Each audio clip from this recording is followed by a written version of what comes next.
Hello my dear students, मैं हूं रमन यादव। आपका अपना यूट्यूब चैनल रमन क्लासेस में आप तमाम बच्चों का हार्दिक स्वागत। आज हम आपके लिए लेकर आए हैं क्लास 9 के बच्चों के लिए subject physics chapter motion part 3 in today's video. बच्चों, मैं आप लोगों को आज बताना चाहूंगा कि how to derive equation of motion graphical method by graphically. First of all, I would like to give some feedback to you. Do you know about some symbolic notation such as U? What does U refer to? U refer to initial velocity. V refer to final velocity. A refer to acceleration. T refer to time. S refer to distance. Pay attention, students, carefully, attentively, seriously.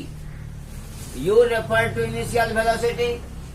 V refer to final velocity. A refer to acceleration. T refer to time. S refer to distance.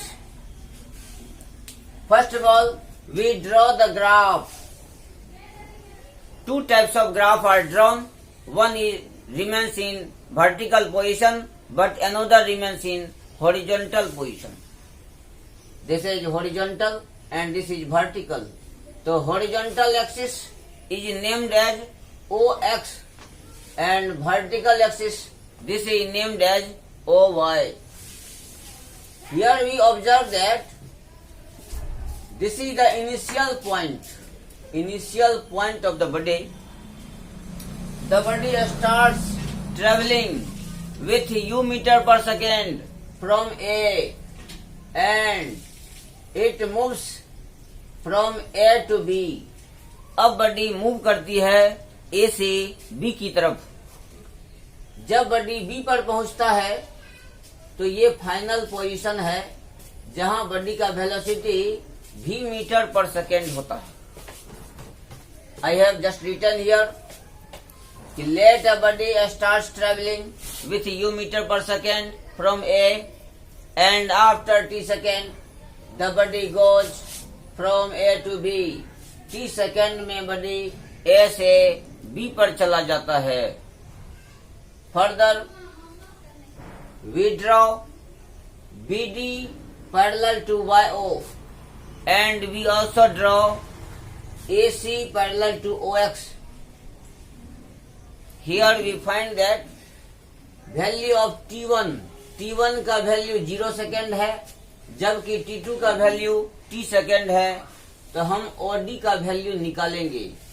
OD का value तो T2 minus T1, T2 जिसका value T है और T1 जिसका value 0 है, तो T minus 0 result is T।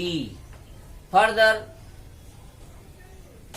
There is a rectangle OACD। यह rectangle है और जैसा कि हम जानते हैं कि रेक्टेंगल का अपोजिट साइड इक्वल होता है। If OD equal to T second then AC will also be T second. AC का वैल्यू भी T सेकेंड होगा। तो AC equal to OD equal to T second. अब हम निकालेंगे BC का वैल्यू। यहाँ देखते हैं कि यह वैल्यू V है, तो this will also be V already written. OC equal to OA, CD equal to OA, तो OA का वैल्यू U है, तो CD का वैल्यू भी क्या होगा? U होगा, कि रेक्टेंगल का अपोजिट साइड है इसलिए यह इक्वल होता है। तो यह U और ये पूरा हो गया V। तो बताइए BC का वैल्यू क्या होगा? Value of BC that will be BD minus CD। BD minus CD we have put the value. BD V है CD U है तो V माइनस U BC का वैल्यू हो गया। AB यहाँ स्लोप ऑफ ग्राफ है, AB जो slope of graph है that is refer to A, जिसको हम A लिखते हैं। Now we consider on right triangle ACB। अब हम राइट ट्रायंगल ACB पर कंसीडर करते हैं। यहाँ स्लोप AB का वैल्यू दो फैक्टर पर डिपेंड करता है, एक हाइट पर और दूसरा बेस पर, हाइट पर और बेस पर। तो AB equal to perpendicular by base होता है, परपेंडिकुलर यहाँ BC है और AC बेस है, तो perpendicular by base. Now we will put the value, BC का वैल्यू V माइनस U है, जबकि AC का वैल्यू T है। By criss cross method A गुना T तो AT होता है equal to V minus U। अब U को हम लेफ्ट में ट्रांसफर करते हैं तो AT प्लस U बराबर V होता है, तो V equal to U plus AT, where U that is called as initial velocity, V that refers to final velocity and T refers to time. तो V equal to U plus AT. This is the derivation for showing relation between U, V, A and T. अब हम लोग start करें second question. How would you show S बराबर UT plus half D square graphically? This is the most important question. Several time it is asked in final exam or in semi-final exam too. Students, pay attention a lot, with a lot of spirit, how to learn this one. Here, this is the graph we have just drawn for the calculation of S बराबर UT plus half D square. OX, this is the horizontal axis, whereas OY, that is the vertical axis. Here we find that the body is traveling from A with U meter per second. A point पर body का velocity क्या है? U meter per second. When the body starts traveling from A to B, then the velocity of the body at B, that will be V meter per second. Here, on going of a body from A to B, it takes time T second. Time taken on going. Pay attention here. Time taken. Time taken by the body for moving from A to B, that is T second. T2 minus T1 तो T minus 0 बराबर T second। जैसा कि हमने दिखाया OD equal to T2 minus T1। T2 कितना बता रहा है? T सेकेंड, और T1 कितना बता रहा है? 0 सेकेंड। तो T सेकेंड में से 0 सेकेंड माइनस करेंगे, रिजल्ट हो जाएगा T सेकेंड। फर्दर AC कैसे निकालेंगे? तो AC का वैल्यू वही होगा जो OD का वैल्यू होता है, तो AC बराबर OD बराबर T सेकेंड। अब हम BC का वैल्यू निकालेंगे, BC बराबर BD माइनस CD। तो BD जो V है और CD जो U है, तो V माइनस U हो गया। Now in right triangle ACB, in the previous question you have also got same calculation.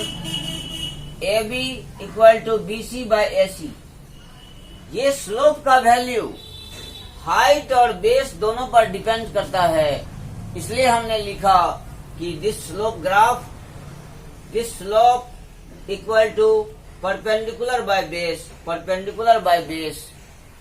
अब BC का वैल्यू ढूंढेंगे, कितना है? V minus U। और AC का वैल्यू कितना है? T, तो V minus U by T by the criss cross method. इसके नीचे कुछ नहीं है, 1 है, तो दैट विल बी a गुना t, तो at equal to v minus you.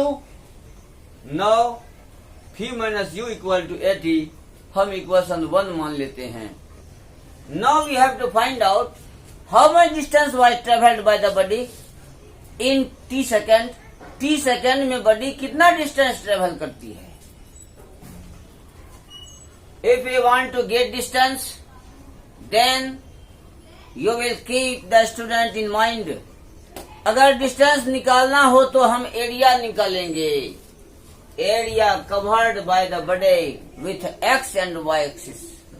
Area covered by the body with X and Y axis. कितना एरिया कवर किया? ABDO, that is the area covered on moving body from A to B। तो क्या OABD का area equal to हम लिख सकते हैं ACB या प्लस OACD।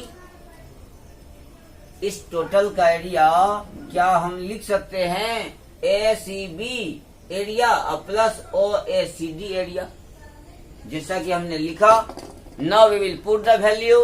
AC का वैल्यू क्या है जरा देखे। AC का वैल्यू T है, लिख देते हैं T। BC का वैल्यू क्या है जरा देखे। V माइनस यू, लिख दिया V minus U, plus OD into CD। Area of rectangle जो है लेंथ इंटू ब्रेथ होता है। दिस इज लेंथ और दैट इज द ब्रेथ। तो this is T and that is U, तो T into U। V minus U, this value is 80। V minus U का value क्या है? 80 है। We also put in place of V minus U that is 80। तो half into T into 80, तो half 80 square plus T गुना U that is UT, तो हो गया UT प्लस हाफ 80 स्क्वायर। तो S equal to UT plus half 80 square. We have got this information where S refers to distance, U refers to initial velocity, A refers to acceleration और T refers to time. This is the derivation for showing S equal to UT plus half AT square by graphical method। बच्चों, आज का यह video आपको कैसा लगा? यदि यह आपके लिए बेनिफिशियल हो तो कृपया सब्सक्राइब करें रमन क्लासेस चैनल को, लाइक करें, शेयर करें अपने दोस्तों को, और किसी भी प्रकार का प्रॉब्लम हो तो मुझे कमेंट बॉक्स में लिखकर जरूर बताएं। लेते हैं आज के लिए विदा। धन्यवाद।